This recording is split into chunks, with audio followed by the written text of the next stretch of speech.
ಮತ್ತೆ ಬಂತು ಆ ಕರಾಳ ದಿನ. ಮತ್ತೆ ಬಂತು 29 ಅಕ್ಟೋಬರ್. 4 ವರ್ಷವಾಯಿತು ಕರುನಾಡ ದೀಪವೊಂದು ನಂದಿ ಹೋಗಿ ತುಂಬಿಕೊಂಡು ಅಂಧಕಾರ. ಅಸೂಯೆ ಆಡಂಬರಗಳಿಲ್ಲದೆ ಬದುಕಿದ ಭಗವಂತ ಬದುಕಿನ ಯಾತ್ರೆ ಮುಗಿಸಿ ಸಾಗಿ ಹೋದ ಬಲು ದೂರ. ಬಲಗೈಯಿಂದ ಮಾಡಿದ ದಾನ ಎಡಗೈಗೆ ಗೊತ್ತಾಗಲಿಲ್ಲ, ತೋರ್ಪಡಿಸಿಕೊಳ್ಳಲಿಲ್ಲ ಮಾಡಿದ ಸಹಾಯ ಸಹಕಾರ.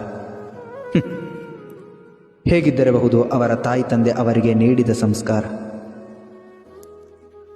ಮನೆ ಮೆಚ್ಚಿದ ಮಗ, ಜನಮನದ ನೆಚ್ಚಿನ ಸಾಹುಕಾರ, ಅಭಿಮಾನಿಗಳ ರಾಜ, ಕರುನಾಡ ರಾಜಕುಮಾರ್.